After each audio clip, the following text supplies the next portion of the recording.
இன்னைக்கு நாம் இந்த 5ஆம் அதிகாரம் 19 26 வசனத்தில் கொடுக்கப்படுகிற செய்தியினுடைய தலைப்பு மீண்டும் சொல்கிறேன். ஆத்தும தோட்டத்தில் விளையும் இருவேறு கனிகள். அதாவது என்ன சொல்ல வராருன்னு சொன்னால், பவுல் இந்த கலாத்தியர் மக்களுக்கு சொல்லுகிற காரியம் என்னன்னு சொன்னால், ஒரு விசுவாசியின் இருதயம் அது நிலமாக பார்க்கிறார். ஒரு விசுவாசினுடைய இருதயத்தை தோட்டமாக பார்க்கிறார். இந்த தோட்டத்தில் 2 விதமான விளைச்சல்கள் இருக்கிறது. இந்த 2 விதமான விளைச்சல்கள் என்ன அப்படின்னு சொன்னால், ஒன்று மாம்சீகத்தினுடைய கிரியைகள். மாம்சீகத்தினுடைய கிரியைகள் அப்படின்னு சொன்னால் பாவங்கள், அதாவது அசுத்தங்கள், அழுக்குகள், இதை தான் அவர் சொல்கிறார். இந்த பாவம் போன வாரத்தில் பார்த்தோம் இல்லையா, மாம்சீகத்தினுடைய கிரியைகளோடு போராடணும். அப்போ இந்த பாவம்லாம் ஏற்கனவே நம்முடைய சரீரத்துக்குள்ளே என்ன செய்யுது, காணப்படுகிறது. நம்ம ரட்சிக்கப்பட்டாலும் கூட ஒரு பக்கம் பரிசுத்த ஆவியானவர் இருக்கிறார், இன்னொரு பக்கம் இந்த மாம்சத்தினுடைய காரியங்கள் போராட வேண்டிய நிலைகள் என்ன செய்யுது, காணப்படுது. நம்ம சில நேரங்களில் மாம்சீகத்தின் பக்கம் சாஞ்சிட்றோம். அதனால தான் நிறைய பாவங்களை நம்ம என்ன செய்கிறோம். இது ஒரு பக்கம் அந்த தோட்டத்தில் விளைந்து கொண்டு இருக்கிறது. ரெண்டாவது ஆவியின் கனி. ஆவியின் கனி என்பது பரிசுத்த ஆவியானவர் ஒரு விசுவாசிக்குள்ளே ஏற்படுத்துகிறதான குணாதிசயங்கள் அதை தான் சொல்கிறார். அப்போ அதுவும் இருக்கிறது. அப்போ நம்ம தோட்டத்தில் ஒரு விசுவாசி ஆத்தும தோட்டத்தில் எதை விளைவித்து கொண்டிருக்கிறோம் அப்படிங்கிறத பவுல் இங்கே அடையாளம் காட்டுறார். புரியுதா உங்களுக்கு? புரியுதா? அப்போ ஒரு விசுவாசிக்குள்ள அவனுடைய இருதயம் ஒரு தோட்டமாக இருக்கிறது. அந்த தோட்டத்தில் 2 விதமான விளைச்சல்கள் இருக்கிறது. ஒன்று மாம்சீகத்தினுடைய கிரியைகள், அது என்னங்கிறத நம்ம பார்க்க போகிறோம். அடுத்தது ஆவியினுடைய கனிகள் என்ன, அந்த விளைச்சல் என்ன, இந்த விளைச்சல் என்ன, அந்த விளைச்சலினுடைய விளைவுகள் என்ன, இந்த கனியினுடைய விளைவுகள் என்ன, இந்த கிரியைகளினுடைய விளைவுகள் என்ன என்பதை குறித்து அவர் இங்கே என்ன செய்கிறார்னா விளக்குறார். அப்போ தலைப்பு என்னங்க? ஆத்தும தோட்டத்தில் விளையும் இருவேறு கனிகள். சரியா? ரைட். இப்போ நம்ம என்ன கவனத்தோடு இந்த பிரசங்கத்தை கேட்கணும்னு சொன்னால், நம்முடைய ஆவிக்குரிய வாழ்க்கையில் நம்முடைய இருதயம் என்கிற நிலத்தில் எந்த விளைச்சலை விளைவிச்சு கொண்டிருக்கிறோம் அப்படிங்கிறத இன்றைக்கி ஆவியானவர் இந்த வசனத்தின் மூலமாக நமக்கு வெளிப்படுத்திடுவார். இப்போ அதை நம்ம என்ன செய்கிறோம்னா, நம்ம இருதயத்துக்குள்ளே நம்முடைய ஆவிக்குரிய வாழ்க்கை என்கிற தோட்டத்தில் எந்த கனிகளை விளைய வச்சுட்டு இருக்கிறோம், அதுக்கு நம்ம எந்த அளவுக்கு உரம் போட்டு வளர்த்து வச்சுருக்கிறோம், அப்போ அதனுடைய கேடு என்ன, அதனுடைய நன்மை என்ன அப்படிங்கிறத நம்ம ஆராய்ஞ்சு இந்த செய்தியினுடைய முடிவில் நம்ம என்ன செய்யணும், தீர்மானத்தோடு நம்ம அறிக்கை செய்து தேவ சமூகத்தில் நம்ம என்ன செய்யணும், ஜெபித்து கடந்து சொல்லணும். சரியா? ரைட். ஒன்று, இப்போ வாசிங்க 5ஆம் அதிகாரம் 19, 20, 21 வசனம். மாம்சத்தின் கிரியைகள் வெளியரங்கமாக இருக்கின்றன. அவை யாவன: விபச்சாரம், வேசித்தனம், அசுத்தம், காம விகாரம், விக்கிரக ஆராதனை, பில்லி சூனியம், பகைகள், விரோதங்கள், வைராக்கியங்கள், கோபங்கள், சண்டைகள், பிரிவினைகள், மார்க்கபேதங்கள், பொறாமைகள், கொலைகள், வெறிகள், களியாட்டுகள். இங்கே இந்த மாம்சீகத்தினுடைய கிரியைகள், இதுதான் பாவத்தினுடைய கனி. அதாவது பாவத்தினால், மாம்சத்தினால் உண்டாகிற ஒரு கனி. இது கிரியை, செயல், வெளிப்பாடு. சரியா? அப்போ ஒவ்வொருடைய இருதயத்துக்குள்ளும் இந்த பாவங்கள் என்ன செய்கிறது, இருக்கிறது. இது இங்கே எத்தனை கிரியைகள் சொல்கிறாரு? 17 காரியங்களை சொல்கிறார். எத்தனை காரியங்கள்? 17 காரியங்கள் சொல்கிறார். அப்போ இது எல்லாமே ஒரு மனிதனுக்குள்ளே இருக்கிறதான கலைகள். புரியுதா? இந்த கலைகள் இருக்குன்னு சொன்னால் இதனால் ஒரு பயனும் கிடையாது. இதனால் நமக்கு விளையக்கூடியது என்னென்னா, தீங்கு தான், தீமை தான். பாவம் இது எல்லாமே பாவம். இது எல்லாமே ஒரு மனுஷனுக்குள்ளே விளையும் போது அது என்ன ஆகுதுன்னு சொன்னால், ஒரு மனுஷனுக்குள்ளே ஒரு ஹார்ட் இருக்குது. அந்த ஹார்ட்டில் பெரிய ஒரு கேன்சர் இருந்தால் என்ன நிலையாக இருக்கும் புரியுதா? ஒரு மனுஷனுடைய இருதயத்துக்குள்ளே ஒரு கேன்சர் இருந்துச்சுன்னா, ஒரு பெரிய கட்டி இருந்துச்சுன்னா அவனுடைய நிலை என்ன? பயங்கரமான ஒரு ஆபத்தான ஒரு நிலை. அப்போ ஒரு விசுவாசிக்குள்ளே, ஒரு ரட்சிக்கப்பட்டவனுக்குள்ளே இந்த பாவங்கள் இருக்குமானால் அது பயங்கர ஆபத்தை என்ன செய்யும்? கொண்டு வரும். ஒன்றும் இல்லை, நம்ம தோட்டத்தில் வெறும் புதராக இருக்குது, வெறும் முள் செடியாக இருக்குது அப்படின்னு சொன்னால் என்ன அர்த்தம்? என்ன அர்த்தம்? அதை நம்ம ஒழுங்காக என்ன செய்யலை? பராமரிக்கலை. அந்த நிலத்தில் இருக்கிறதான முள், அந்த நிலத்தில் இருக்கிற அங்கே வெறும் புதர் இருக்குது, முள் செடிகள் இருக்கிறது, நிறைய கெட்ட செடிகள் வளர்ந்துருக்குது அப்படின்னு சொன்னால் அங்கே தான் நிறைய ஆபத்து இருக்கிறது. நிறைய பாம்புகள் குடியிருக்கொள்ளும், அல்லது நிறைய பூச்சிகள் காணப்படும். அடுத்தது அது நமக்கு தீமையை தான் என்ன செய்யும்? விளைவிக்கும். சரியா? ரைட். இங்கே கவனிங்க, இந்த மாம்சத்தினுடைய கிரியைகளை 17 காரியங்களை சொல்கிறார். இந்த 17ம் 4ஆக பிரிக்கிறார் பவுல். 4 காரியமாக பிரிக்கிறார். முதல் காரியம், அதாவது விபச்சாரம், வேசித்தனம், அசுத்தம், காம விகாரம். இந்த 4 பாவமும் பாலுறவை சார்ந்த பாவங்கள். பாலுறவை சார்ந்த பாவங்கள். இந்த பாவங்களுக்கு, அதாவது இந்த 4 பாவங்களுக்கு தலைவர் யாருன்னா விபச்சாரம். விபச்சாரம். இப்போ ஒரு விசுவாசிக்குள்ள இந்த விபச்சார எண்ணங்கள் வந்துருச்சு அப்படின்னு சொன்னால் கண்டிப்பாக வேசித்தனமும் வந்துடும். வேசித்தனம் வந்துருச்சுன்னா அசுத்தம் வந்துடும். அடுத்தது காம விகாரம் வந்துடும். இது 4மே ஒருங்கிணைந்த ஒரு பாவம். ஒரு பாவியை நாசமாக்கிறது அவனை மட்டும் இல்லை, அவனுடைய குடும்பத்தையும் அவனை சார்ந்திருக்கிற அத்தனை பேரையும் என்ன செஞ்சிடும்? கெடுத்து நாசமாக்கிறோம். இப்போ இந்த விபச்சாரம் என்பது என்ன? விபச்சாரம் என்பது, அதாவது வாசிங்க, எபிரேயருக்கு எழுதின நிருபம் 13ஆம் அதிகாரம் 4வது வசனம் பாருங்கள். எபிரேயர் 13:4.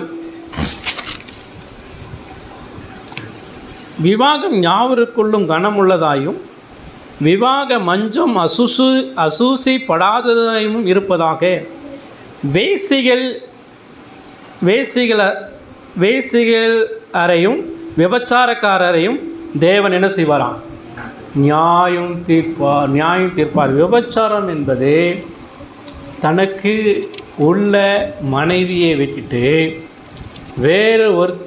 வேறு ஒருவரோடு உறவு வைப்பது தான் விபச்சாரம். இது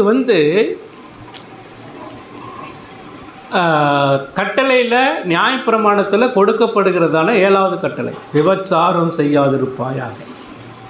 இது கட்டளை. காரணம் என்னென்னா, எப்படி ஆதாமுக்கு ஒரே மனைவியை ஏவாளை ஏற்படுத்தினாரோ, ஏவாளுக்கு எப்படி ஒரே கணவனாக ஆதாமை ஏற்படுத்தினாரோ, ஒருத்தனுக்கு ஒருத்தி தான் என்பதை எந்த ஒரு மனிதன் நினைத்து இருவரும் கடவுளுக்கு சேர்ந்து மகிமையை செலுத்துகிறார்களோ அவர்கள்தான் மெய்யான ஒரு விசுவாசியாக இருக்க முடியும்.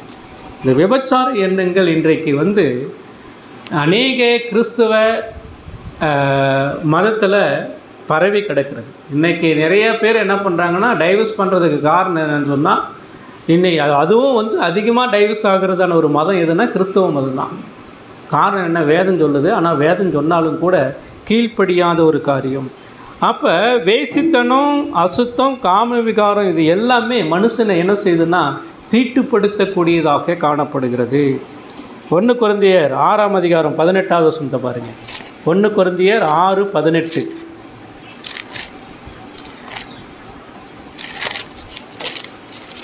வேசித்தனத்திற்கு விலகி ஓடுங்கள். மனுஷன் செய்கிற எந்த பாவமும் சரீரத்திற்கு புறம்பாயிருக்கும். வேசித்தனம் செய்கிறவனோ தன் சுய சரீரத்திற்கு விரோதமாய் பாவம் செய்கிறான். வேசித்தனத்தை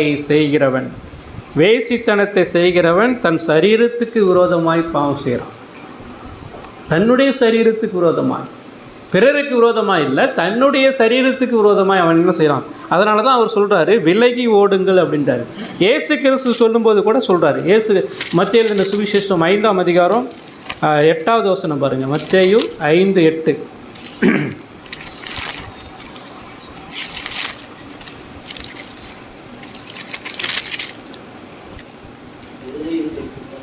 இருதயத்தில் சுத்தமுள்ளவர்கள் பாக்கியவான்கள், அவர்கள் தேவனை என்ன செய்வாங்க, தரிசிப்பார்கள். 2 பேதுரு 2ஆம் அதிகாரம் 18வது வசனம் பாருங்கள்.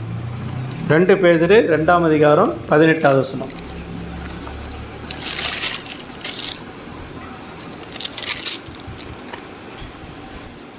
வஞ்சகமாய் நடக்கிறவரிடத்திலிருந்து அரிதாய் தப்பினவரிடத்தில் இவர்கள் அகந்தையான வீண் வார்த்தைகளை பேசி மாம்ச இச்சைகளினாலும் காம விகாரங்களினாலும் அவர்களை தந்திரமாக என்ன செய்கிறாங்க, பிடிக்கிறார்கள். அப்போ காம விகாரம், அப்போ இந்த மாம்சத்தினுடைய கிரியைகள், இந்த முதல் 4 இந்த பாவங்கள் பாலுறவு சார்ந்த பாவங்களாக இருக்கிறது. அப்போ இது மனுஷனை என்ன செஞ்சிடும், அழிச்சிரும். 2வது பகுதி என்ன சொல்கிறாருன்னு சொன்னால், பில்லி சூனியம் விக்கிரக ஆராதனை, இது 2வது வகையான பாவம். இதை மத ரீதியான பாவங்கள். இது அதாவது முதல்ல பார்த்தா அது பாலுறவு பாவங்களை சார்ந்ததாக இருக்குது. இது மத ரீதியான பாவங்கள். அதாவது எது விக்கிரக ஆராதனை? விக்கிரக ஆராதனை அப்படிங்கிறது ஒரு வேளை நம்ம என்ன நினைக்கிறோன்னா, சிலையை நான் வணங்குறதில்ல, வேறு எந்த தெய்வத்தையும் நான் வணங்குறதில்ல அப்படின்னு நினச்சிக்கிறோம். ஆனால் அதனால் நான் இந்த விக்கிரக ஆராதனையுடைய காரியத்திலிருந்து நான் விலகி இருக்கிறேன் அப்படின்னு சொல்லி ஒரு வேளை நம்ம திருப்திப்படுத்திக்கலாம். ஆனால் எது விக்கிரக ஆராதனைன்னு சொன்னால், கொலோசியர் 3ஆம் அதிகாரம் 5வது வசனம் பாருங்கள். கொலோசியர் 3:5.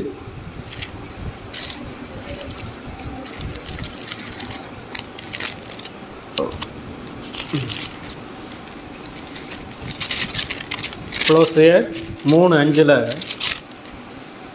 ஆகையால் விபச்சாரம், அசுத்தம், மோகம், துரியச்சை, விக்கிரகாராதனையான என்னது, எது விக்கிரகாராதனை? பொருளாசை. இதுதான் விக்கிரகம். ஒருவேளை நான் சிலையை வணங்கல அப்படின்னு சொல்லலாம். ஆனால் பொருளாசை, இந்த பொருளாசையில் நிறைய விஷயங்கள் அடங்கியிருக்கு. ஒருவேளை நம்ம கிறிஸ்தவங்களாக இருக்கிறோம், நான் ரட்சிக்கப்பட்டுட்டேன் அப்படின்னு சொல்லி நம்ம சர்ச்சுக்கு வந்துட்டுருக்குறோம். ஆனால் பொருளாசை அப்படின்னு சொன்னால் என்ன அர்த்தம்னு சொன்னால், கஞ்சத்தனம் அல்லது உழைக்காமல் சம்பாதிக்கிற பணம் சேர்க்கறது, உழைக்காமல் பணம் சேர்க்கறது, லஞ்சம் வாங்கிறது, வரதட்சணை வாங்கிறது, அடுத்தது கொடுக்க வேண்டிய நபர்களுக்கு கொடுக்காமல் இருப்பது, கடவுளுக்கு கொடுக்க வேண்டிய காணிக்கையை கொடுக்காமல் இருப்பது, இதெல்லாம் பொருளாசை தான். இப்போ பொருளாசை ஏன் வருது அப்படின்னு சொன்னால், ஆண்டவர் சொல்கிறாரு 10ல் 1 கடவுளுக்குன்னு சொல்லி கொடுக்கணும் அப்படிங்கிறத சொல்கிறாரு. அப்போ 10ல் 1 நமக்கு வருகிற வருமானத்தில் சரியாக நம்ம 10ல் 1 கொடுக்கல அப்படின்னு சொன்னால் அது பொருளாசையாக இருக்கிறது, அது விக்கிரக ஆராதனையாக காணப்படுகிறது. அடுத்தது அவர் என்ன சொல்கிறாருன்னா, பில்லி சூனியத்தை சொல்கிறார். இந்த பில்லி சூனியம் அது அதாவது பில்லி சூனியம் அப்படிங்கிறது என்ன அப்படின்னு சொன்னால், அது ஒரு மாயாஜலம். என்னது? மாயாஜலம். உபாகமம் புஸ்தகத்தில் கட்டளையாக கொடுக்குறாரு பாருங்களேன். உபாகமும் 18ஆம் அதிகாரம் 10-11. உபாகமும் 18ஆம் அதிகாரம் 10-11 வசனங்களில் பாருங்கள்.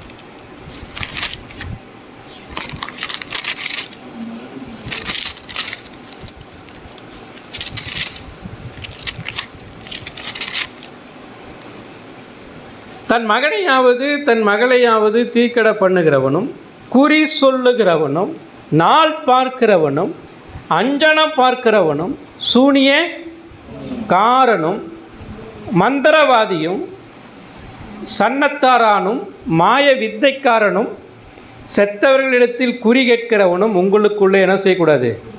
இருக்க கூடாது. இப்படிப்பட்டவைகளை செய்கிறவன் எவனும் கர்த்தருக்கு அருவருப்பானவன். இப்படிப்பட்ட அருவருப்புகளின் நிமித்தம் உன் தேவனாகிய கர்த்தர் அவர்களை உன் முன்னின்று துரத்தி விடுகிறார். உன் தேவனாகிய கர்த்தருக்கு முன்பாக நீ உத்தமனாக இருக்க கடவாய். இப்போ பில்லி சூனியம் அப்படிங்கிறது என்ன அப்படின்னு சொன்னால், இது ஒரு வகையான மந்திரவாதம், மாயாஜலம். அப்போ ஒரு கிறிஸ்தவன் இப்படிப்பட்ட காரியம், இன்றைக்கி நிறைய பேர் என்ன செய்கிறான், குறி பார்க்குறானா இல்லையா, நாள் பார்க்குறான், குறி பார்க்குறான், நாள் பார்க்குறான், அல்லது மறைமுகமாக ஜோசியம் பார்க்குறான், ஜாதகம் பார்க்குறான். இன்றைக்கி பில்லி சூனியத்தை இன்றைக்கி நம்புகிறான்.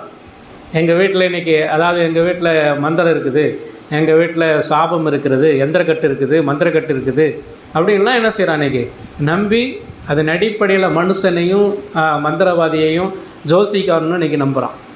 இன்றைக்கி நிறைய கிறிஸ்தவங்க அப்படி நம்பிட்டு இருக்கிறாங்க. இப்போ காரணம் என்ன? இதெல்லாம் பாவம், இதெல்லாம் மாம்சீகத்தினுடைய கிரியைகள். இது ஒரு விசுவாசிக்குள்ளே இருந்துச்சு அப்படின்னு சொன்னால் கண்டிப்பாக அவனுக்குள்ளே இருள் சூழ்ந்து கொள்ளுமே ஒழிய வெளிச்சம் இருக்காது. சரியா? இது ஒரு வகையான பாவம். அடுத்தது இந்த 17வது பாவம், 3வது பகுதி என்ன அப்படின்னு சொன்னால், பகையிலிருந்து கொலைகள் வரைக்கும் அங்கே சொல்கிறார். இப்போ எடுத்துக்கங்க, கலாத்தியரில் 4ஆம் அதிகாரத்தில்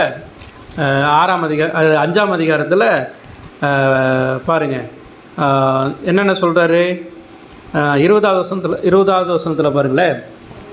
அதாவது பகையிலிருந்து 21வது வசனம் கொலைகள் வரைக்கும், பகைகள், விரோதங்கள், வைராக்கியங்கள், கோபங்கள், சண்டைகள், பிரிவினைகள், மார்க்கபேதங்கள், பொறாமைகள், கொலைகள். எத்தனை மொத்தம்? 9 பாவங்கள். இந்த 9 பாவங்கள் எதை சொல்கிறாருன்னா சமூக உறவு சார்ந்த பாவங்கள். இது சமூக உறவு சார்ந்த பாவங்கள். முதல்ல பார்த்தோம், இந்த பாவங்களை 4 வகையை பிரிக்கலாம். முதல்ல பார்த்தோம் பாலுறவு சார்ந்த பாவங்கள், விபச்சாரம், வேசித்தனம். 2வது மத சார்பான மத ரீதியான பாவங்கள், விக்கிரக ஆராதனை, பில்லி சூனியம். 3வது சமூக உறவு சார்ந்த பாவங்கள், பகை, சண்டை, பொறாமை, கோபம். இதில் எல்லாமே 9 பாவங்கள் இருக்கிறது. அப்போ நமது சொந்த உறவில் இது நடைபெறுகிற ஒரு காரியம். பகை எப்படி வருது, சண்டைகள் எப்படி வருது, பொறாமைகள் எப்படி வருது, கோபங்கள், இது எல்லாமே நம்ம உறவு சார்ந்த காரியங்கள். நம்ம யாரை பகைப்போம்? நம்முடைய எதிராளியை பகைப்போம். யாரோடு சண்டை போடுவோம்? எதிராளியோடு சண்டை போடுவோம். அப்போ இந்த பகையில் ஆரம்பித்து கடைசியாக எங்கே போய் முடியுது? கொலையில் போய் முடியுது. பிசாசு எவ்வளோ கிரியை செய்கிறான் பாருங்கள். மாம்சம் இன்றைக்கி இந்த பகை இருந்துச்சுனாவே அது பயங்கரமான, அடுத்தது சண்டைக்கு கொண்டு போய் விட்டுரும். அடுத்தது பொறாமை.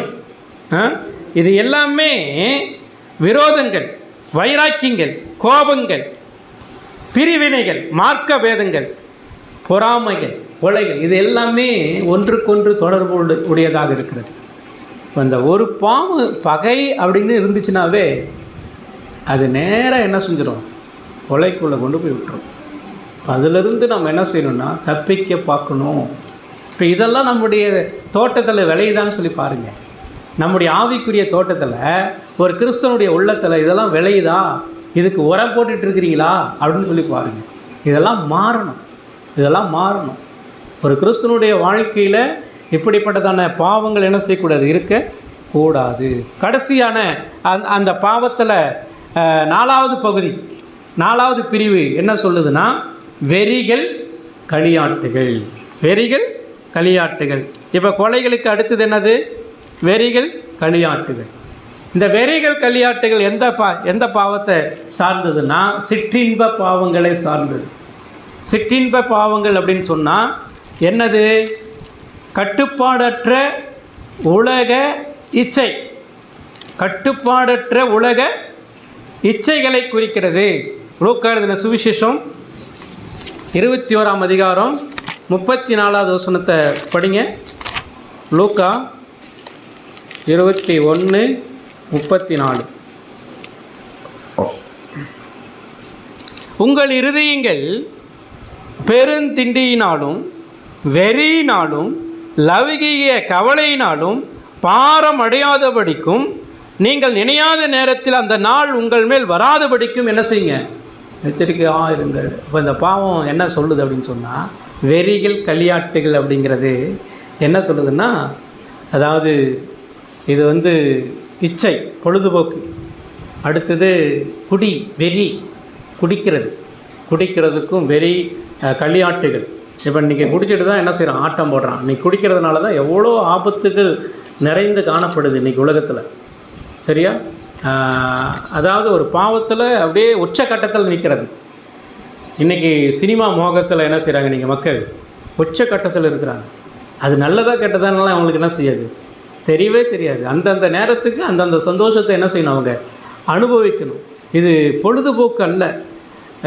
அதாவது ரோமர் 13ஆம் அதிகாரம் 13வது வசனத்தில் பாருங்கள், அங்கே தெளிவாக சொல்லுவார். ரோமர் 13:13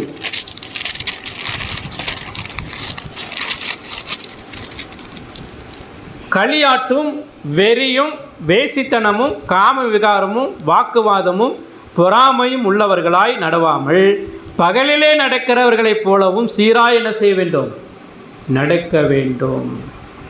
அப்போ இந்த 4 வகையான பாவங்களை தான் இந்த மாம்சீகத்தினுடைய கிரியைகள் என்று சொல்லி சொல்கிறார்.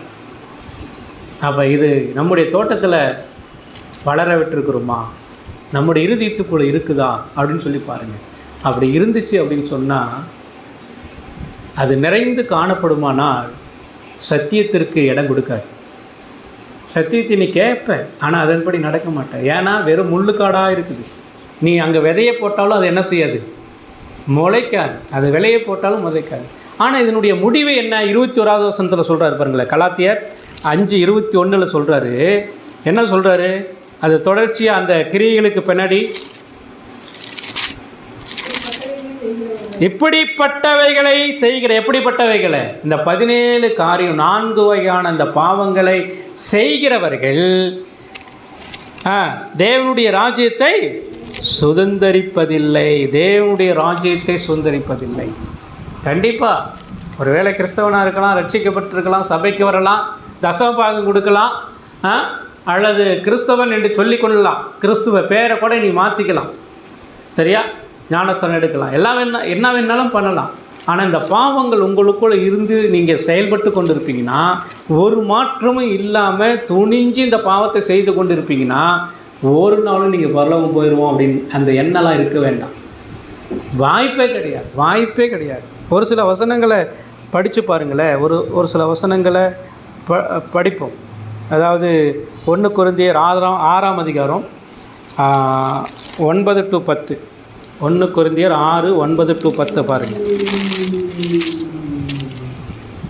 திருடரும் பொருளாசைக்காரரும் வெறியரும் உதாசீனரும் கொள்ளைக்காரரும் தேவனுடைய ராஜ்யத்தில் என்ன செய்யல, சுதந்தரிப்பதில்லை. உங்களில் சிலர் இப்படிப்பட்டவர்களாய் இருந்தீர்கள். ஆயினும் கர்த்தராகிய இயேசுவின் நாமத்தினாலும் நமது தேவனுடைய ஆவியினாலும் கழுவப்பட்டீர்கள், பரிசுத்தமாக்கப்பட்டீர்கள், நீதிமான்களாக்கப்பட்டீர்கள். புரியுதா? இங்கே அப்படி இருந்தவங்களை ஆண்டவர் என்ன செஞ்சுருக்கிறாரு, நீதிமான்களாக்கியிருக்கிறாரு, பரிசுத்தமாக்கியிருக்கிறாரு. ஒருவேளை இதுக்கு முன்னாடி திருடராக இருந்திருக்கலாம், பொருளாசைக்காரராக இருந்திருக்கலாம், வெறியராக இருந்திருக்கலாம், உதாசீனக்காரர்களாக இருந்திருக்கலாம். ஆனால் இன்னைக்கு ஆண்டவராகிய இயேசு கிறிஸ்துனுடைய சிலுவை மரணத்தின் மூலமாய் நமக்கு மீட்பையும் ரட்சிப்பையும் ஆண்டவர் கொடுத்து நம்முடைய இருதயத்தை சுத்தப்படுத்தி இருக்கிறார். அப்போ அந்த இருதயத்துக்குள்ள பரிசுத்த ஆவியானவர் குடிகொண்டு இருக்கும்போது, அப்படி இருந்து கூட இந்த மாம்சீகத்தினுடைய கிரியைகளை நான் விளைவித்து கொண்டிருப்பேன். ஆனால்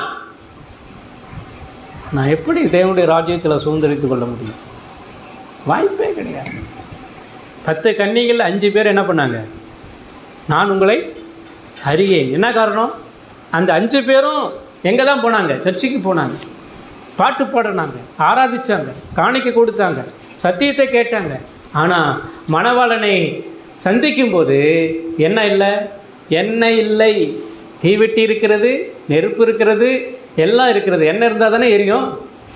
எண்ணெய் இல்லை, சத்தியம் இல்லை, ரட்சிப்பு இல்லை, மனமாற்றம் இல்லை, மறுபிறப்பு இல்லை. இப்போ அவங்க எப்படி மணவாளனை சந்திக்கவும் அவரோடு பரலோகம் போகவும் எப்படி முடியும்? முடியாது, வாய்ப்பே இல்லை. எபேசியர்கள் நிருபம் 5ஆம் அதிகாரம் 5வது வசனத்தை பாருங்கள். 5ஆம் அதிகாரம் 5வது வசனம். விபச்சாரக்காரனாவது, அசுத்தனாவது, விக்கிரக ஆராதனைக்காரனாவது, பொருளாசைக்காரனாவது தேவனுடைய ராஜ்யமாகிய கிறிஸ்துவின் ராஜ்யத்திலே சுதந்திரம் அடைவது இல்லை என்று அறிந்திருக்கிறீர்களே. கண்டிப்பாக தேவனுடைய ராஜ்யத்துக்குள்ளே என்ன செய்ய முடியாது, போக முடியும். இப்போ இதனால் என்ன நஷ்டமாக லாபமா? நம்ம நிலத்தில் ஒருவன் தோட்டத்தில் அவனுக்கு எந்த ஒரு லாபமும் கிடையாது, நஷ்டத்தை தவிர. புரியுதா? வெறும் முள்ளுக்காடா? இந்த பாவங்கள் 17 பாவங்களும், இந்த 4 வகையான பாவங்களும் ஒரு கிறிஸ்தவனுக்குள்ளே இருக்குமானால், ஒரு விசுவாசிக்குள்ளே இருக்குமானால், அவனுக்கு ரொம்ப ஆபத்து நெருங்கி கொண்டிருக்கிறது. அவன் தப்பித்து கொள்ள வகையே இல்லை. இதை தான் பவுல் சொல்கிறார். ரெண்டாவது அவர் சொல்கிறார், ரெண்டாவது என்ன சொல்கிறாரு? இதை கலாத்தியர் 5ஆம் அதிகாரம் 5ஆம் அதிகாரத்தில் அடுத்தது அவர் சொல்கிறார், ஆவியின் கனிகளை குறித்து சொல்கிறார். 22, 23 வசனத்தை பாருங்கள். ஆவியின் கனியோ அன்பு, சந்தோஷம், சமாதானம், நீடிய பொறுமை, தயவு, நற்குணம், விசுவாசம், சாந்தம், இச்சையடக்கம், இப்படிப்பட்டவைகளுக்கு விரோதமான பிரமாணம் ஒன்றுமில்லை. இன்னொரு வகையான விளைச்சல் என்ன அப்படின்னு சொன்னால், இது ஆவிக்குரிய வளர்ச்சி, அதாவது ஆவியின் கனிகள். அதாவது ஒரு விசுவாசி, உண்மையான ரட்சிக்கப்பட்ட விசுவாசியினுடைய தோட்டத்தில் விளையும் 9 சுவையான கனிகள். 9 சுவையான கனி. இந்த அன்பு, சந்தோஷம், சமாதானம், நீடிய பொறுமை, தயவு, இதெல்லாம் பிரசங்கத்தில், அதாவது வேதத்தை வாசிக்கும்போது அதை நம்ம ஏதோ ஒரு காரியம்னு சொல்லி நினச்சிடறோம். இது எல்லாமே இந்த குணங்கள் எல்லாமே எந்த ஒரு பாவி இடத்துலையும் கிடையாது, எந்த ஒரு மனிதனிடத்திலையும் கிடையாது. இது எல்லாமே யார் இடத்தில் இருக்கிறது? கிறிஸ்துவின் இடத்தில் இருக்கிறது. அந்த கிறிஸ்துவின் இடத்தில் இருக்கிற அந்த குணாதிசயத்தை தான் ரட்சிக்கப்பட்ட ஒவ்வொருவருக்குள்ளும் கடவுள் ஈவாய் கொடுத்துருக்கிறார். புரியுதா?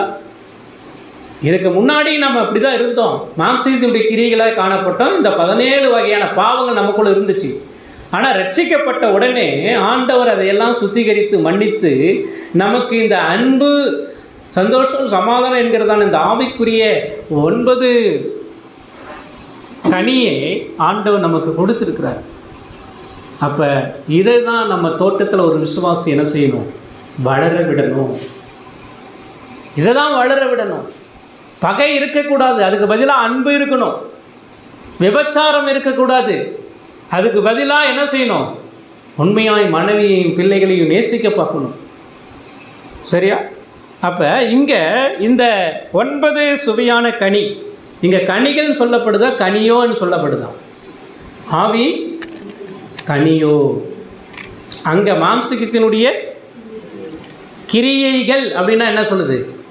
பன்மையை சொல்லுது.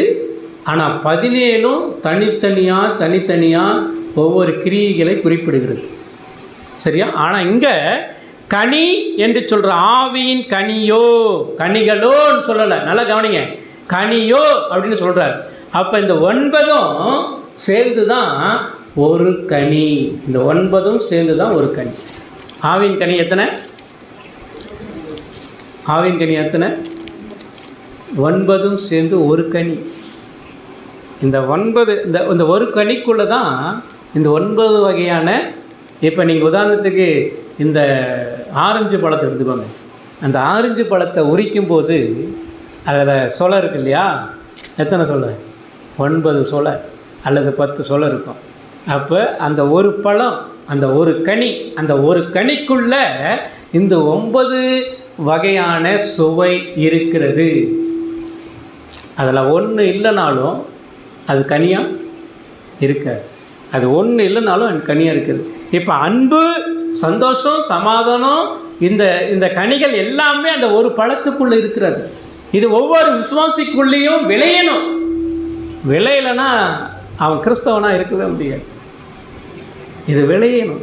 இது பரிசுத்த ஆவியானவர் விளைய செய்கிறார். இப்போ இந்த 9 கனிகளையும் 3 பிரிக்கிறார் பவுல். இந்த 9 கனிகளையும் 3 பிரிக்கிறார்.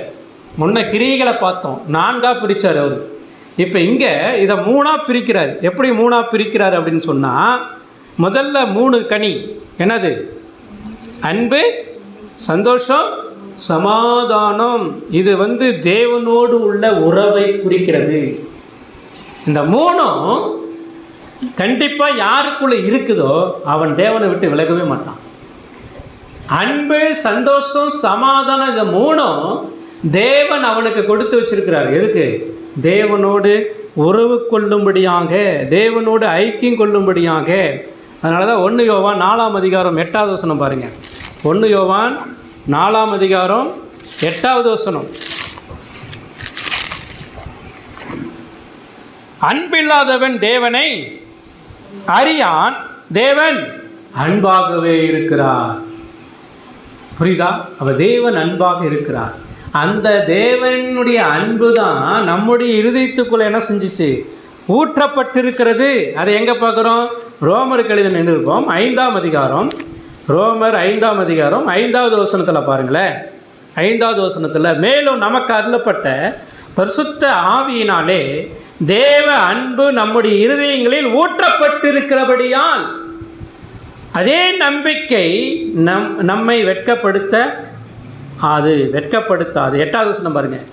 நாம் பாவிகளாக இருக்கையில் கிறிஸ்து நமக்காக மரித்ததினாலே தேவன் நம்மேல் வைத்த அந்த அன்பை விளங்க பண்ணினார். ஒரு விசுவாசி அன்புள்ளவனாக இருக்கிறான் அப்படின்னு சொன்னால் முதல்ல அவன் கடவுளிடத்தில் இருக்கணும்.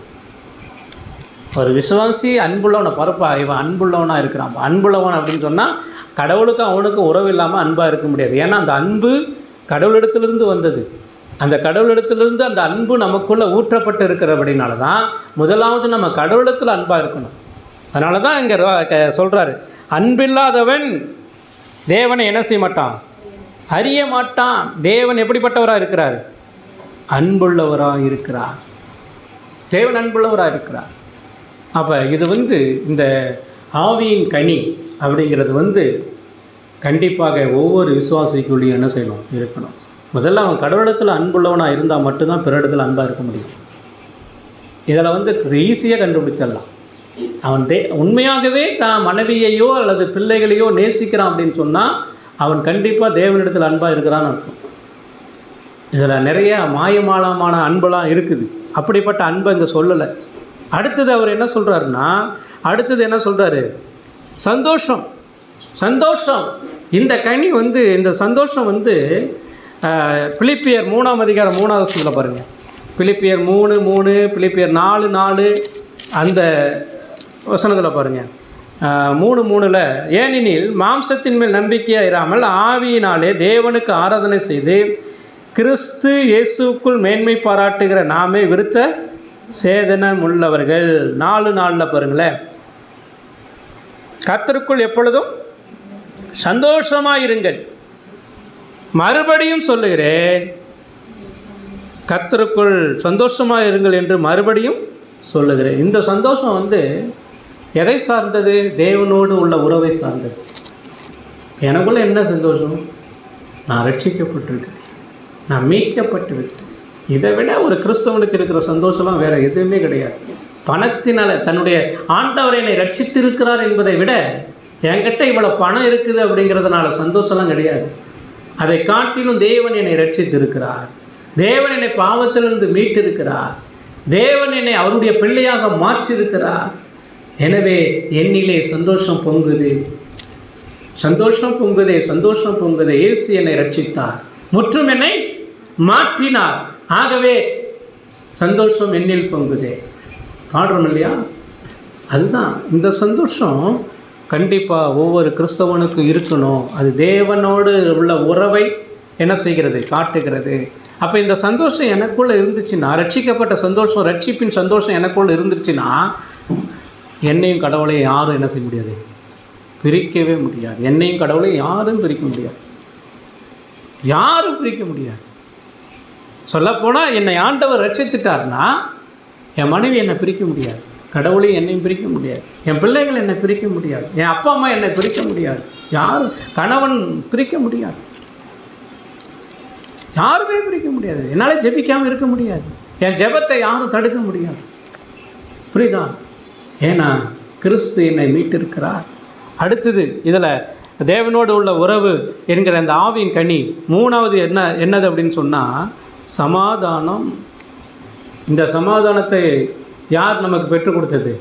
இயேசு கிறிஸ்து பெற்றுக் கொடுத்திருக்கிறார். இந்த சமாதானம் சிலுவை மரணத்தின் மூலமாய் நமக்கும் கடவுளுக்கும் ஏற்படுத்தியிருக்கிறார். நான் பாவியாக இருந்தேன், கடவுள் அவர் பரிசுத்தமாக இருந்தார். அவர் என்னை மரண தண்டனைக்கு ஏதுவாக என்னை பார்த்தார். நான் அவருக்கு எதிரியாக இருந்தேன். அவரோடு உறவு கொள்ள முடியாத நிலையில் இருந்தேன். ஆனால் இயேசு கிறிஸ்து எனக்கும் என் தேவனுக்கும் எனக்கும் நடுவாக இருந்து அவர் என்ன செஞ்சார்? இருவருக்கும் சமாதானத்தை ஏற்படுத்தி கொடுத்தார் சிலுவை மரணத்தின் மூலமாக. இந்த சமாதானம் எனக்குள்ளே இருக்கிறதா? இந்த சமாதானத்தை நான் வைத்து கொண்டிருக்கிறேனா? என்னுடைய தோட்டத்தில், என்னுடைய இருதயத்தில், என்னுடைய வாழ்க்கையில், என்னுடைய குடும்பத்தில் இந்த அன்பு, சந்தோஷம், சமாதானம் என்கிறதான தேவனோடு உள்ள உறவு என்கிற அந்த கனி எனக்குள் இருக்கிறதா? இது இருந்தால் தான் அடுத்தது வரும். அடுத்தது 3 கனி என்னது? அடுத்த 3 கனி என்னது? நீடிய பொறுமை, தயவு, நற்குணம். இந்த 3 கனியும் பிறரோடு உள்ள உறவு. இந்த 3 கனியும் பிறரோடு உள்ள உறவு. இப்போ நீடிய பொறுமை என்பது என்ன தெரியுமா? சகித்து கொள்வது. நீடிய பொறுமை என்பது சகித்து கொள்வது. இங்கே நல்லா புரிஞ்சுக்கங்க. கணவன் மனைவிக்குள்ளே, குடும்பத்துக்குள்ளே இன்றைக்கி நிறைய பிரச்சனைக்கு வர்றதுக்கு காரணம் என்ன தெரியுமா? பொறுமை இல்லை, நீடிய பொறுமை இல்லை, சகிப்புத்தன்மை இல்லை. இயேசு கிறிஸ்து இந்த உலகத்தில் அவர் வாழ்ந்தபோது ஒருவேளை அவருக்கு வந்த பிரச்சனை கொஞ்சம் நஞ்செல்லாம் இல்லை. யோசித்து பாருங்களேன். அவர் அற்புதங்களை செய்தாலும் அவரை ஏளனமாக என்ன செஞ்சாங்க? பேசினாங்க. எவ்வளோ தேவகுமாரன் அவர் எவ்வளோ மனுஷனாக இந்த உலகத்தில் வந்தபோது பசி, அடுத்தது அவர் நிறைய அவரை திட்டினாங்க, ஏளனம் பண்ணாங்க. கொஞ்சம் நஞ்செல்லாம் இல்லை. ஆனால் அவர் பொறுமையோடு எல்லாவற்றையும் சகித்தார். இன்றைக்கி கிறிஸ்தனுடைய வாழ்க்கையில் இந்த சகிப்பு இருக்குதா? இந்த சகிப்பு தன்மை நமக்குள்ளே இருக்குதா? கொஞ்சம் யோசித்து பாருங்கள். 1 தீமோத்தேயு 1ஆம் அதிகாரம் 15-16 பாருங்கள். 1 தீமோத்தேயு 1ஆம் அதிகாரம் 15-16. பாவிகளை ரட்சிக்க கிறிஸ்து இயேசு உலகத்தில் வந்தார் என்கிற வார்த்தை உண்மையும் எல்லா அங்கீகரிப்புக்கு பாத்திரமானது. அவர்களில் பிரதான பாவி நான். அப்படி இருந்தும் நித்திய ஜீவன் அடையும்படி இனிமேல் இயேசு கிறிஸ்துவனிடத்தில் விசுவாசமாக இருக்கிறவர்களுக்கு திருஸ்தாந்தம் உண்டாகும் பொருட்டு பிரதான பாவியாகிய என்னிடத்தில் அவர் எல்லா நீடிய பொறுமையும் காண்பித்திருக்கும்படி இரக்கம் பெற்றேன். இது அவரிடத்துலேருந்து நமக்கு வந்துச்சு. அப்போ ரட்சிக்கப்பட்ட நீங்களும் நானும் பொறுமை இருக்குதா? நமக்குள்ளே சகிப்புத்தன்மை இருக்குதா?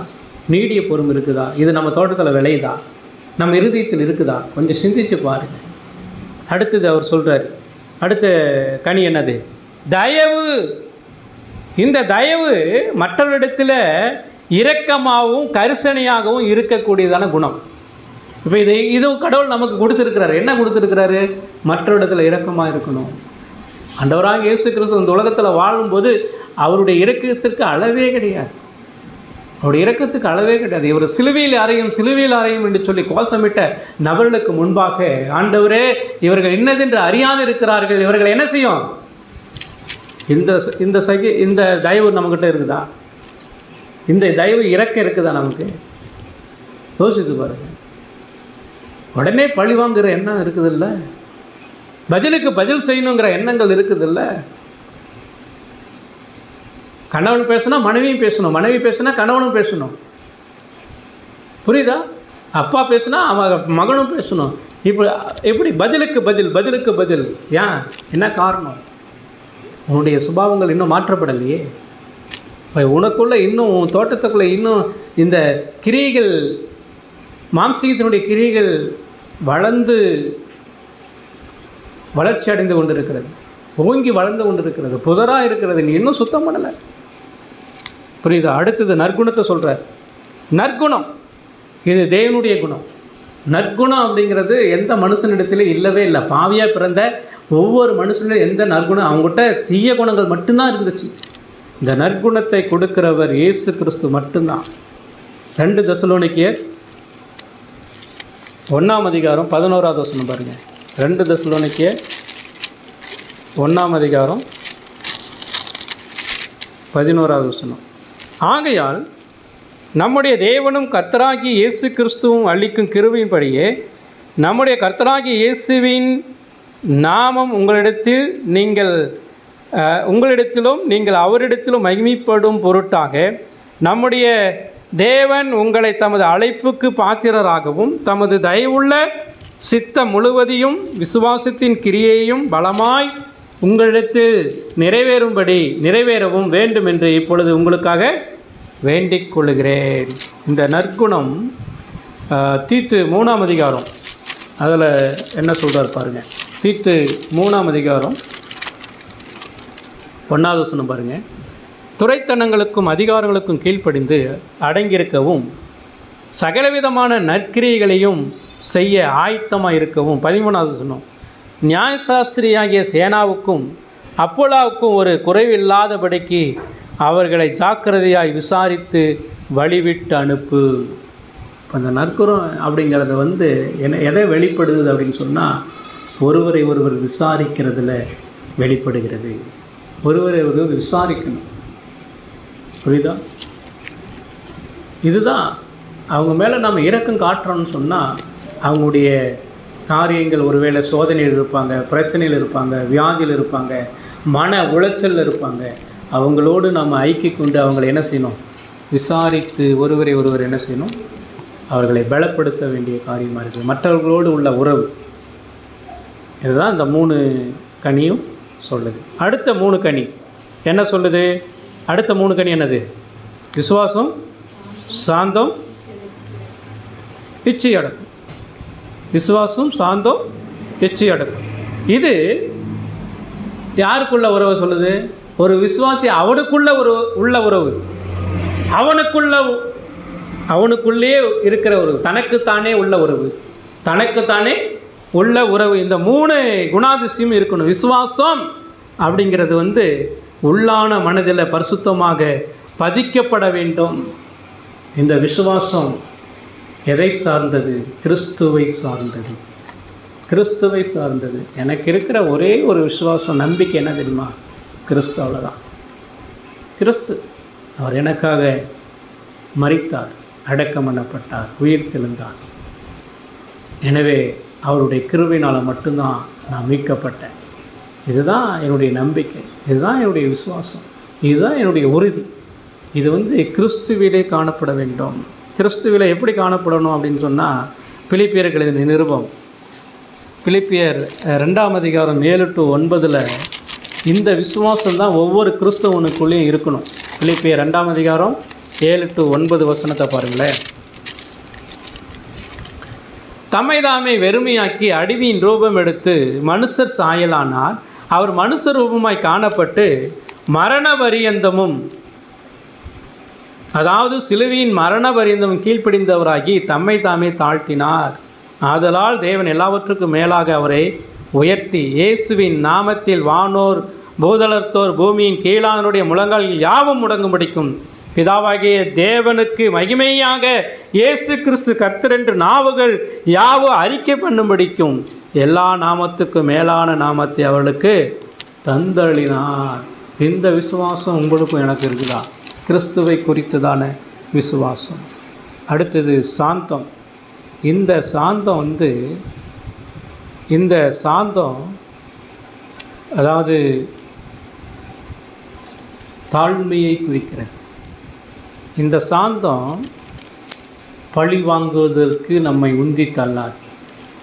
சாந்தம் அமைதியாக எல்லாவற்றையும் தேவ சமூகத்தில் உட்கார்ந்து ஆராய்ச்சி செய்யக்கூடியதாக இருக்கிறது. ஒருவேளை இயேசு கிறிஸ்து பகல் முழுவதும் பிரசங்கிக்கும்போது ஏகப்பட்ட பிரச்சனை அவருக்கு. நிறைய பேர் என்ன செஞ்சாங்க? அவரை எதிர்த்தார்கள், அவருடைய சத்தியத்தை புறந்தள்ளினார்கள். ஆனால் நைட்டில் போய் அமர்ந்து தேவ சமூகத்தில் அவர் என்ன செஞ்சார்? அவர் ஜெபித்தார். அந்த நாட்களில் நடந்த காரியங்களெல்லாம் தேவ சமூகத்தில் உட்கார்ந்து அவர் பிதாவினிடத்தில் ஜெபித்து அவரிடத்திலிருந்து பலனை பெற்றுக்கொள்ளுகிற காரியம். இந்த சாந்தம் நம்ம சமூகத்தில் இருக்குதா? நம்முடைய தோட்டத்தில் விளைஞ்சிருக்குதான்னு சொல்லி பாருங்கள். சரியா? அடுத்தது இச்சை அடக்கம். இது சுய கட்டுப்பாடு.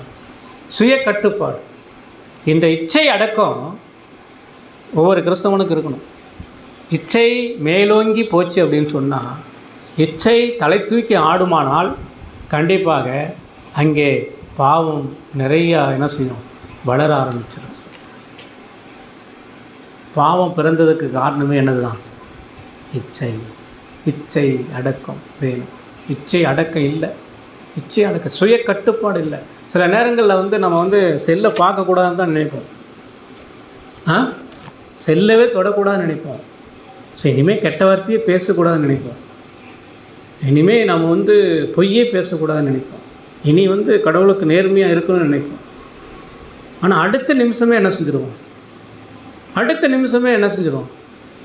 எதை நம்ம இருக்கக்கூடாதுன்னு நினச்சோமோ அதை நம்ம மீறி செஞ்சுருவோம். காரணம் என்னென்னா அடக்கம் இல்லை, இச்சை அடக்கம் இல்லை. அதை கட்டுப்பாட்டுக்குள்ளே வைக்க முடியல.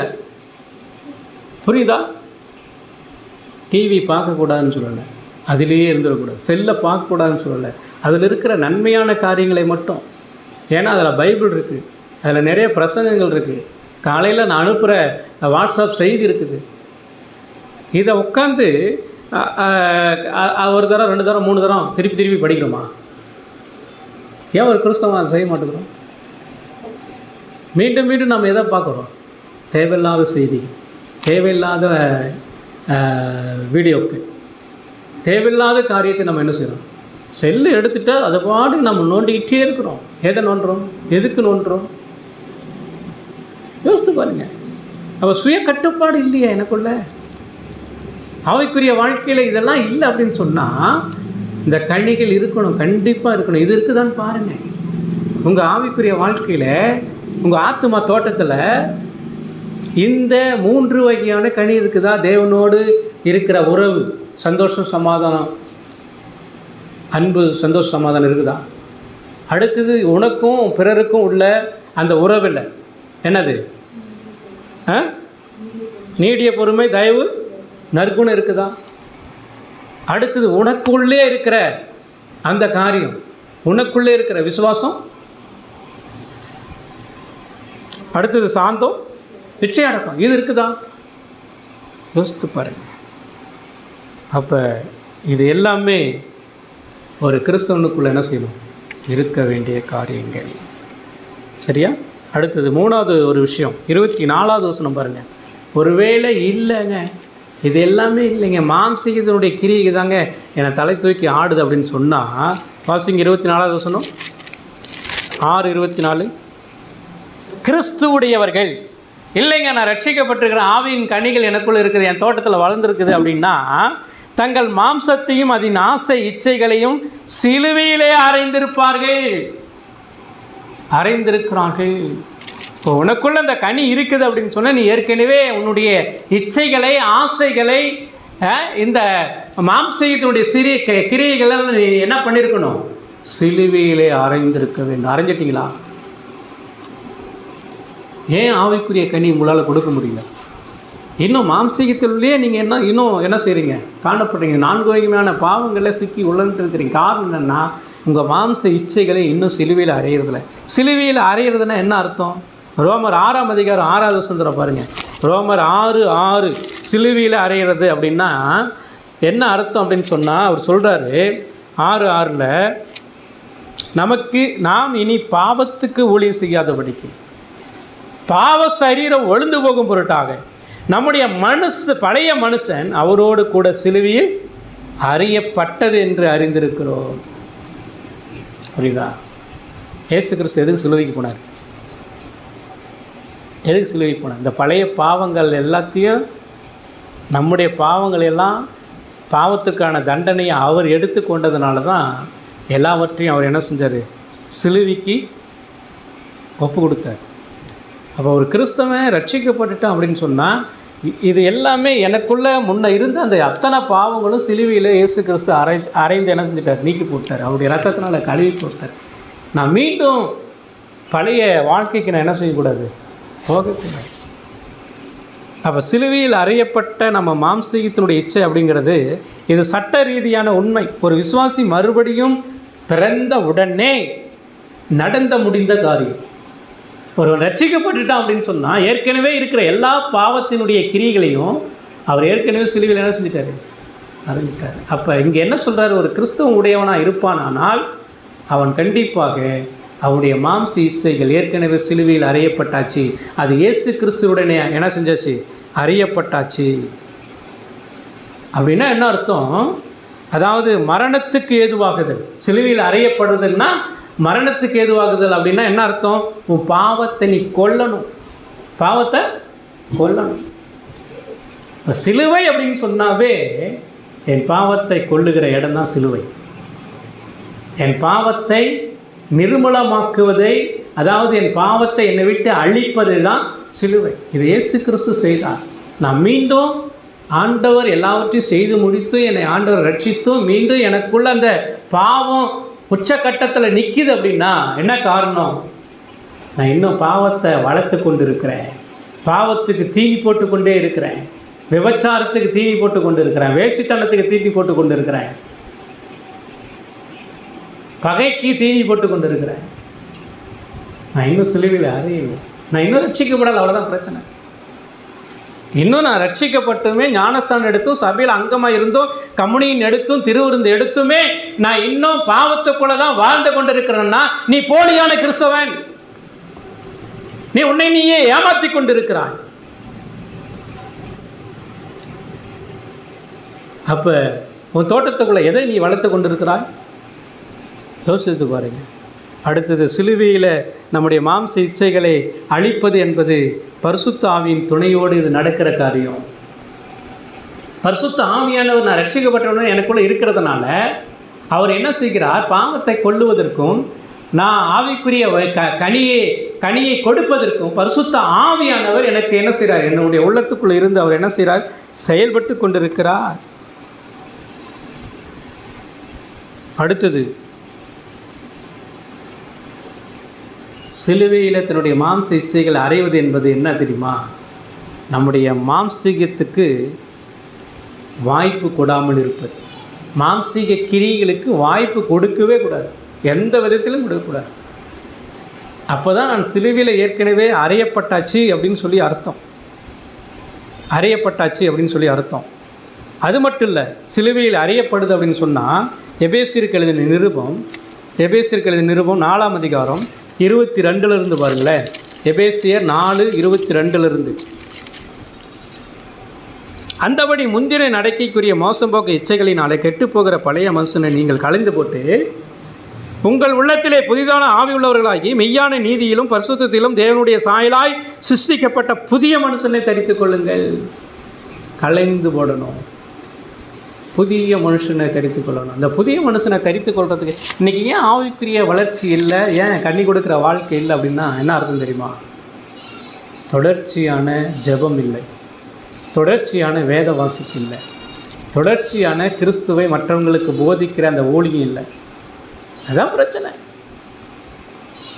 இங்கே பாருங்கள், தன்னைத்தானே நான் ரட்சிக்கப்பட்டாலும் கூட அந்த ரட்சிப்பின் நிச்சயத்தை வச்சுட்டு நான் மீண்டும் என்ன செய்ய முடியும்னா என்னுடைய ஆவிக்குரிய வாழ்க்கையில் நான் முன்னேறி செல்ல முடியும் அப்படின்லாம் இல்லை. நான் ரட்சிக்கப்பட்டாலும் கூட எனக்கு தேவை என்ன தெரியுமா? நான் ரட்சிக்கப்பட்டாலும் எனக்கு தேவை திருச்சபை வேணும், எனக்கு போதகர் வேணும், புரியுதா? எனக்கு வேத சத்தியங்கள் வேணும், எனக்கு ஆலோசனை வேணும், எனக்கு வழிநடத்தக்கூடியதான நபர் வேணும். இதெல்லாம் அவசியம். இதெல்லாம் யார் கொடுக்குறா? பரிசுத்த ஆவியானவர் நமக்கு என்ன செய்கிறாரு? சபையின் மூலமாக எனக்கு கொடுக்குறாரு. அதனால தான் பரிசுத்த வாரத்தில் ஒரு நாள் கர்த்தருடைய நாள். அந்த நாளில் நம்ம ஒரு நாளும் அது என்ன செய்யக்கூடாது? அசட்டை பண்ணிடக்கூடாது. கடைசியாக இப்போ கலாத்தியர் 5ஆம் அதிகாரம் கடைசி 3 வசனம் பாருங்கள். கிறிஸ்துவுடையவர்கள் தங்கள் மாம்சத்தையும் அதன் நிச்சயங்களையும் சிலுவையில் அறிந்திருக்கிறார்கள். 25வது வசனம், நாம் ஆவியினால் பிழைத்திருந்தால் ஆவிக்கேற்றபடி நடக்கவும் கடவும், வீண் புகழ்ச்சியை விரும்பாமலும் ஒருவரை ஒரு கோபமுட்டாமலும் ஒருவர் மேல் ஒருவர் பொறாமை கொள்ளாமலும் இருக்க கடவும். கடைசியாக இந்த செய்தியினுடைய கடைசி காரியம் என்னன்னு சொன்னால், உங்கள் தோட்டத்தில் விளையும் கனி எது என்பதை பரிசோதித்து பாருங்கள். பரிசோதித்து பாருங்கள். உங்கள் தோட்டத்தில் 2 விதமான வெவ்வேறு கனிகள், விளைச்சல்கள் இருக்குதா? ஒன்று மாம்சத்தினுடைய கிரியைகள், பாவம். இன்னொன்று எது விளையுது? ஆவியின் கனி. இப்போ ஏதாவது ஒன்று தான் இருக்கணும், ஏதாவது ஒரு கனி தான் இருக்கணும். இப்போ 2 இருக்குதா?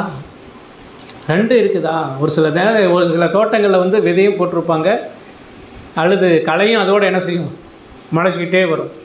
ஆனால் நல்ல கனி கொடுக்குறீங்க, ஆனால் நல்ல பூர்ணமான கனி என்ன செய்ய மாட்டீங்க, கொடுக்க மாட்டீங்க. இதனால் என்ன பிரச்சனை?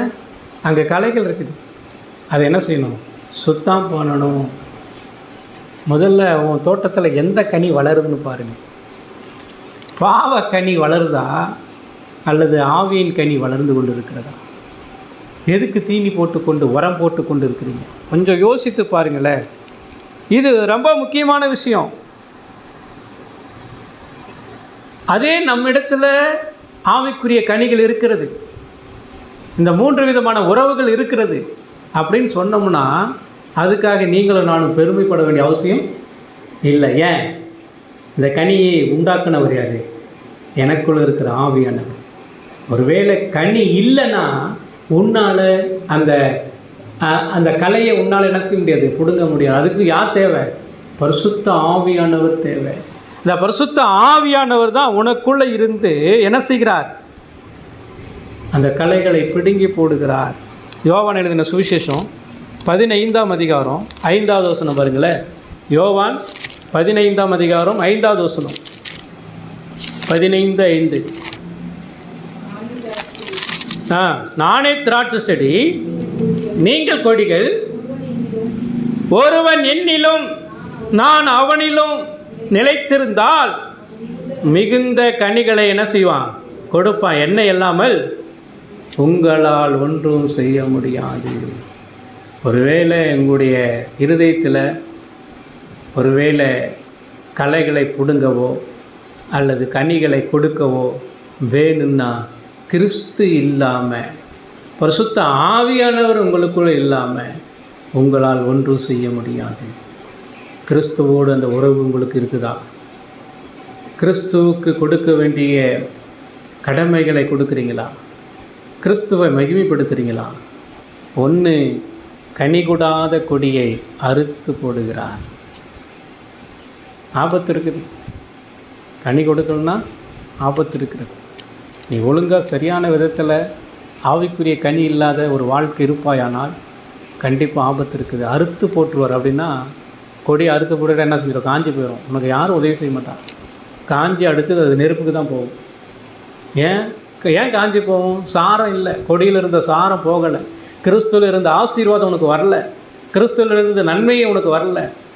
எவ்வளோ ஆபத்து இருக்குது பாருங்கள், யோசித்து பாருங்கள். ஆண்டவராக இயேசு கிறிஸ்து சொல்லுகிறார், கனி கொடுக்கிற கொடி எதுவோ அது இன்னும் அதிக கனிகளை கொடுக்கும்படி அவர் சுத்தம் பண்ணுகிறார். ஆமென்.